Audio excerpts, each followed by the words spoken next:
주님의 평강이 함께 하시기를 빕니다. 예전에 늦은 밤 고등학교 졸업하고 몇 년 동안 보다가 근 30년 만에 친구가 카카오톡으로 연락을 해왔습니다. 미국으로 이민을 간 친구였어요. 반가운 마음에 한참 인사를 나눴는데 그 친구가 장문의 글을 써서 보냈습니다. 제가 목회를 하고 있는 것을 알았던 모양이죠. 그 내용은 이렇습니다. 최근에 미국에 있는 그 교회에 나가기 시작했고 신앙생활을 열심히 해보려고 하는데 목사님이 자꾸 압박을 준다는 거예요. 신앙생활 그렇게 하면 안 된다.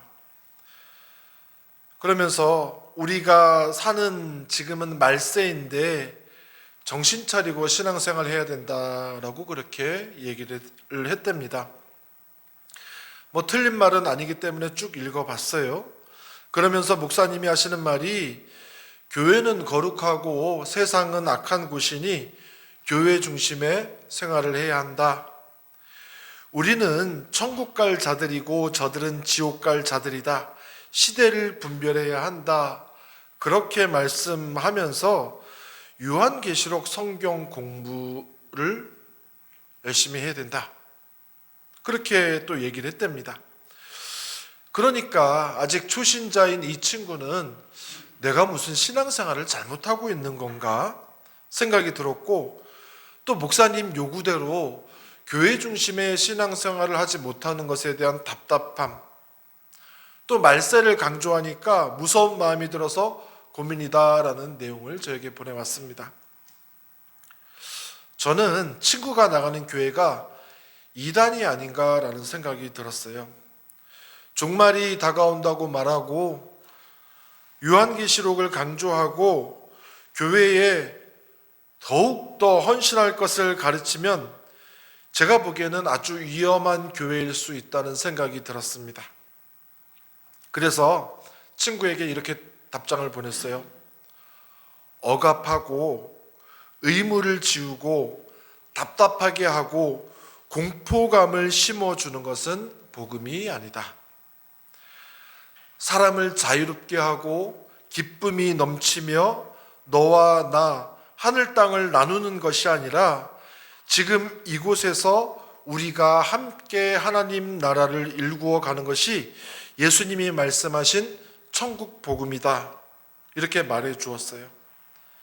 덧붙여서 만약 신앙이라는 이름으로 의무를 강요하고 사람을 옥죄는 교회라면 떠나는 편이 좋겠다라고 직설적으로 얘기했습니다. 제가 잘했는지는 모르겠어요. 여러분에게 교회는 어떤 곳입니까? 우리 선한이웃교회는 어떻습니까? 혹시 우리 교회에 나오면서 내면에 답답하고 두려운 마음이 드신다거나 교회가 건강하지 못하다라고 생각되시면 즉각 여기에서 탈출하시기 바랍니다. 저한테 얘기는 하시고 탈출하세요. 오늘 교회력 말씀 6절을 보니까요, 예수님은 당시 화려하던 예루살렘 성전을 보시고는 너희가 보고 있는 지금 이것들이 날이 되면 돌 위에 돌 하나도 남지 않고 다 무너뜨려지리라 라고 하십니다. 성전을 저주하신 거거든요. 왜 예수님이 예루살렘 성전을 저주하셨을까? 여기에 대한 물음을 가지고 오늘 설교를 전하려고 합니다. 당시 성전이 요즘 말로 하면 교회가 무엇을 얼마나 잘못했기 때문에 저주까지 하신 것일까? 예수님께서 이 땅에서 자신의 사역을 마무리할 때가 가까이 왔습니다. 이제 마지막 일주일이 남았는데요, 그 사역 막바지는 예루살렘에서 끝내야 됩니다. 예루살렘에 오자마자 성전에 들어가셨는데 난장판이 되어 있습니다. 그러니까 성전을 완전히 다 둘러 엎으시죠. 그리고 율법학자 사두개인들과 논쟁을 벌이십니다. 화가 난 종교 기득권자들은 어떻게 하면 그 예수를 잡아 죽일까 궁리하던 차였습니다. 그러다가 예수님은 성전에 들어와서 헌금하는 사람들의 모습을 보게 됩니다. 1절 말씀에 눈을 들어 보셨다라고 하는 표현이 있는데요. 이 표현은 아나블레포, 지난번에 말씀드렸습니다. 아나블레포, 위를 보다라는 의미인데 뚫어지게 쳐다봤다는 거예요. 민망할 정도로 쳐다봤다는 겁니다. 헌금궤가 놓여져 있는데 사람들이 헌금하는 모습을 그 옆에서 뭐 좀 과장하자면 팔짱을 끼고 어떻게 헌금하나, 이놈들 어떻게 헌금하나 보셨다라는 거예요. 먼저는 부자들이 헌금궤에 헌금을 넣습니다. 그리고 이어서 가난한 과부가 2렙돈을 넣는 것을 보십니다. 예수님께서 말씀하시죠. 내가 진정으로 너에게 말한다. 이 가난한 과부가 누구보다도 더 많이 넣었다. 저 사람들은 다 넉넉한 가운데서 자기들의 헌금을 넣었지만 이 과부는 구차한 가운데서 가지고 있는 생활비 전부를 털어넣었다. 보통 이 본문을 가지고 목사들이 설교할 때는 내용은 주로 이런 것 같아요. 헌금은 액수가 중요한 것은 아니지만 반드시 해야 한다. 그리고 헌금할 땐 온몸과 마음과 정성을 바쳐야 한다. 맞는 말이죠. 또 부흥사들은 제가 이런 설교를 들어본 적이 있어요. 부흥회 때 헌금할 자신이 지금 가지고 있는 수중에 있는 돈을 다 가난한 여인이 2렙돈을 헌금하는 것처럼 이 시간 다 헌금하십시오. 그래서 그날 차비까지 다 털어가지고 헌금을 한 기억도 있습니다. 그런데 결론부터 말씀드리자면 이 본문은 헌금 설교와는 거리가 멉니다. 그 이유를 말씀드릴게요. 우선 이 본문의 앞뒤를 살펴보면요, 2렙돈 이야기가 나오는 앞쪽에 누가복음 20장 45절부터 47절까지 내용이 뭐냐면 회당의 높은 자리에 앉은 자들과 서기관들을 삼가라는 말씀, 그 말씀 끝에 47절에 이렇게 덧붙여 있습니다. 그들은 과부의 가산을 삼키며 외식으로 길게 기도하니 그들이 더 엄중한 심판을 받으리라. 그리고 그 다음 이야기가 오늘 읽은 2렙돈 이야기이고요. 그리고 5절, 6절에는 성전에 돌 하나도 남기지 않겠다라는 예수님의 분노가 나오고요. 그리고 10절부터는 세상의 종말과 심판에 관한 말씀이 이어집니다. 자, 이 바로 앞에 나오는 서기관들이 과부들의 가산을 삼켰다라는 말씀은 지난번 얘기 드린 것처럼 남편이 죽고 친족이 없는 경우에 그 유산을 이 여성들이 관리하는 것이 아니라 성전 서기관들에게 맡겨서 관리를 했다는 거예요. 근데 그 성전 서기관들은 율법 교사로도 불리고 지금으로 말하면 신학대 교수 정도로 생각할 수 있을 것 같은데 이들이 법적으로도 무지하고 사회적 경험이 별로 없는 여성들을 그 재산을 보호해 주기 위해서 이런 제도를 만든 건데 문제는 이들이 성전 제사장들과 결탁해가지고 그 재산을 유용하거나 빼앗았다라는 겁니다. 그래서 가산을 삼켰다라고 표현을 하는 거예요. 이게 어느 순간 그 당시에 악습, 관례처럼 내려오는 악습이 됩니다. 예수님이 이 악습을 고발한 후에 지금 사람들이 성전에서 어떻게 헌금하는지를 관찰하기 시작한다는 거예요. 그때 부자들은 헌금함에 많은 돈을 넣고 가난하고 힘없는 한 여인이 그곳에 와서 2렙돈을 넣는 것을 보게 된다는 겁니다. 자, 부자는 많이 넣었다라고 되어 있지만 성경에 나오는 것처럼 많이 헌금하고도 많이 남아있는 사람들이 부자입니다. 그러나 과부는 2렙돈 생활비 전부를 넣었기 때문에 헌금한 후에는 남아있는 것이 없게 됩니다. 여기에 헌금이라고 번역된 헬라어는 비오스라고 하는데요. 이 뜻이 뭐냐면 생명입니다. 원래 뜻이 생명이에요. 이 홀로 된 여인이 동전 두 잎을 내놓은 것인데 이것이 그에게는 생명과도 마찬가지라는 겁니다. 맞죠? 그날 생활비인데 이거를 헌금을 하고 나면 굶어야 되는 건데 생명이나 마찬가지겠죠? 그런데 왜 하필 두 렙돈일까요? 동전 두 잎일까요? 렙돈은 당시 가장 작은 화폐 단위였습니다. 동전이었어요. 한 렙돈에 1,000원꼴이라고 하면 두 렙돈이니까 얼마겠어요? 쉽잖아요. 한 렙돈이 1,000원이면 두 렙돈에 2,000원. 이 2,000원은 여인의 하루 생활비였습니다.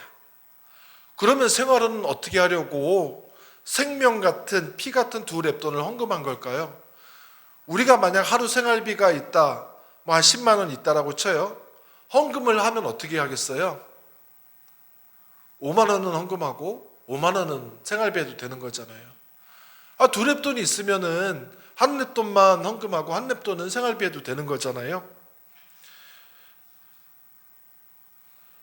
물론 두 렙돈을 자발적으로 감사가 우러나서 넣었다면 우리가 말하는 좋은 헌금의 모델이 될 수 있을 겁니다.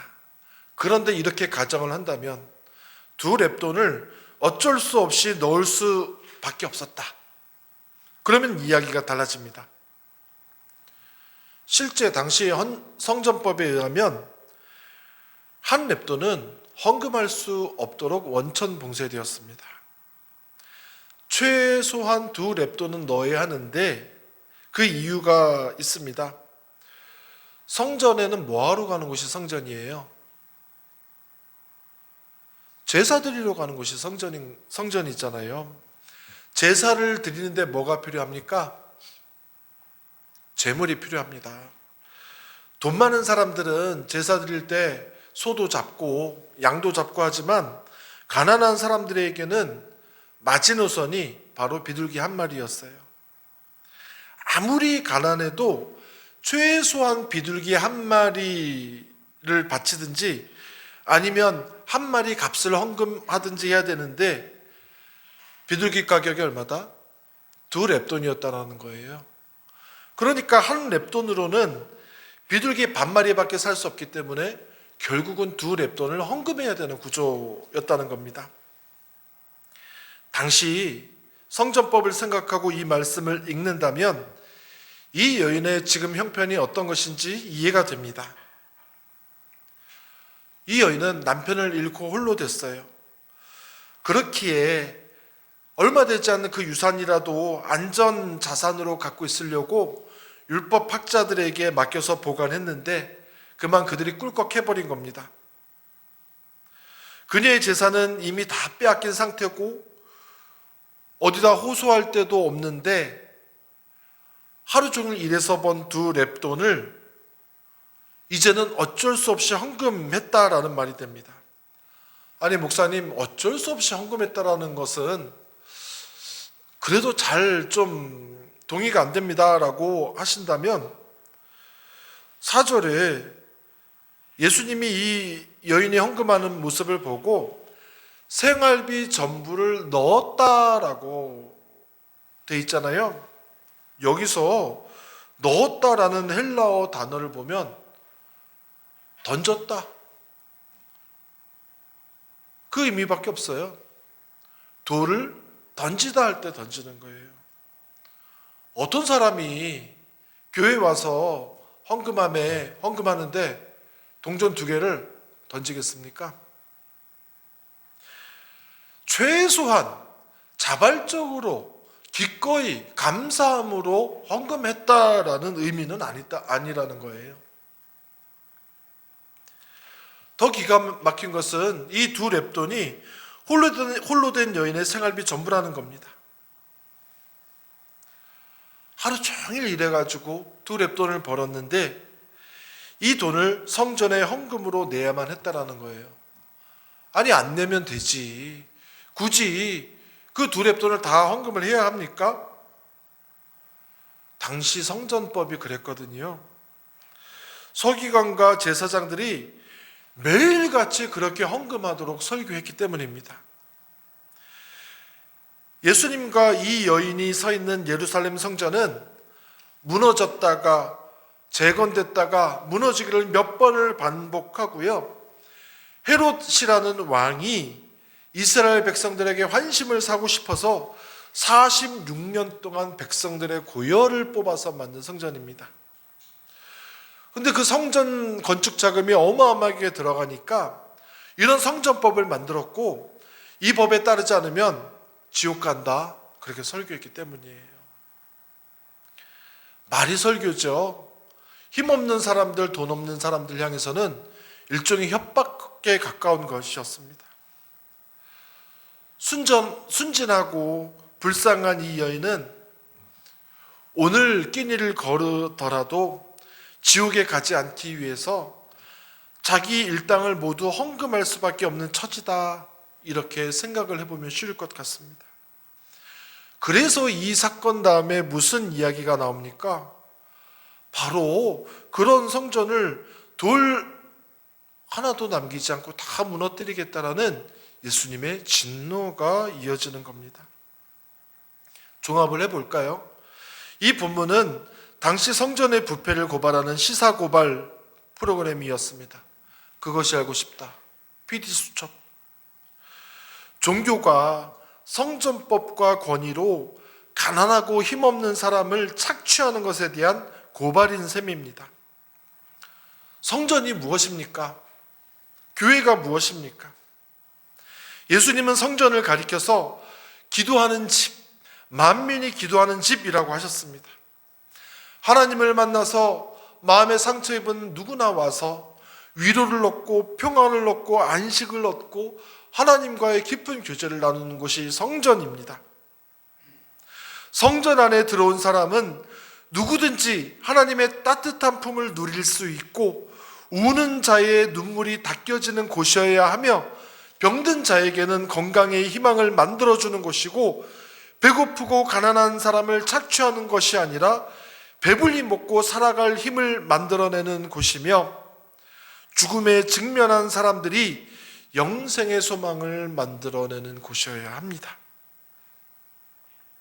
그런데 예수님이 들어가신 그 거대한 예루살렘 성전은 본래의 기능을 상실한 도둑들의 소굴이 되었던 거예요.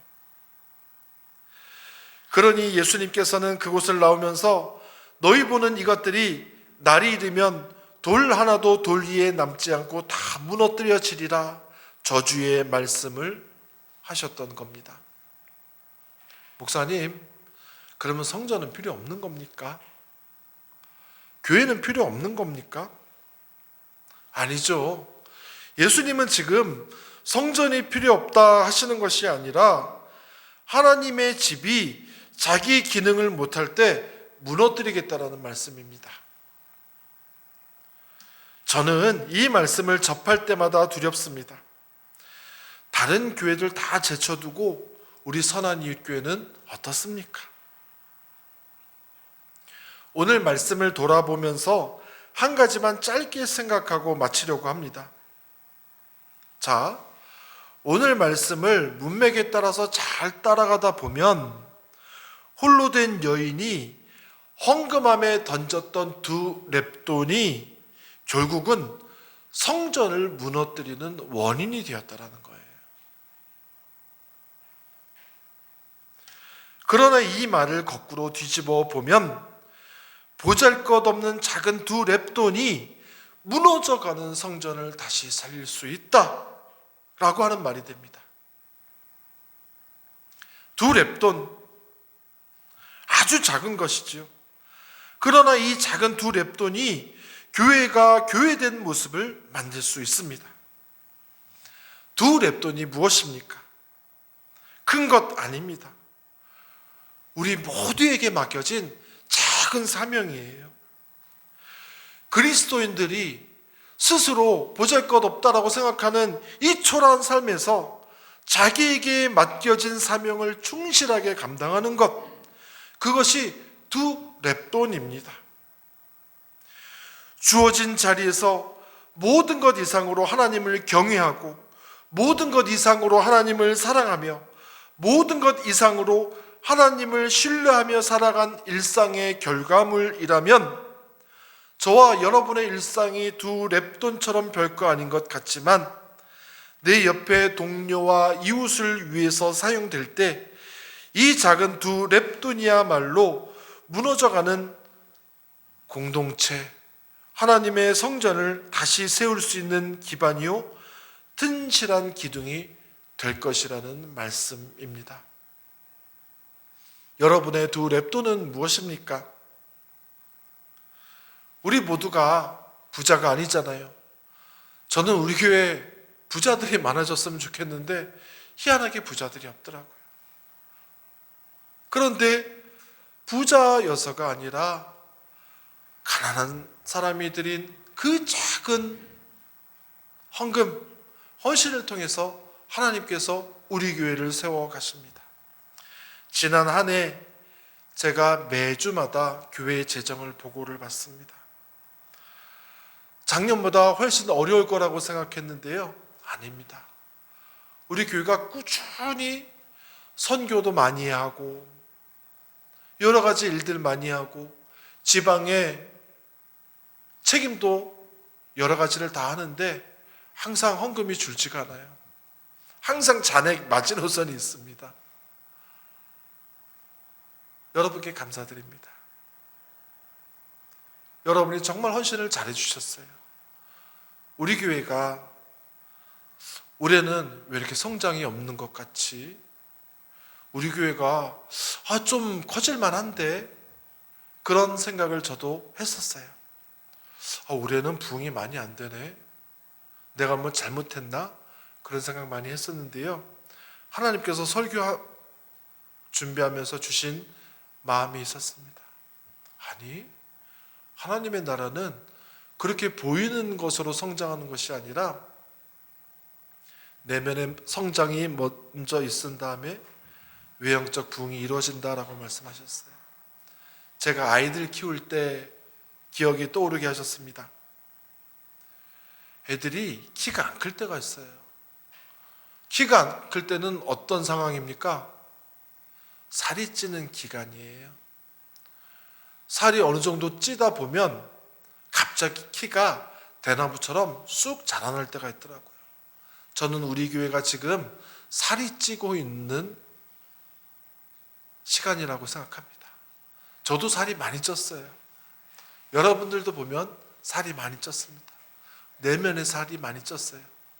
분명히 수년 내에 하나님께서 우리 교회를 더 아름답게 세워가실 줄로 믿습니다. 그 약속을 믿고 가장 작은 두 랩돈으로 헌신할 수 있는 저와 여러분이 되길 간절히 축복합니다.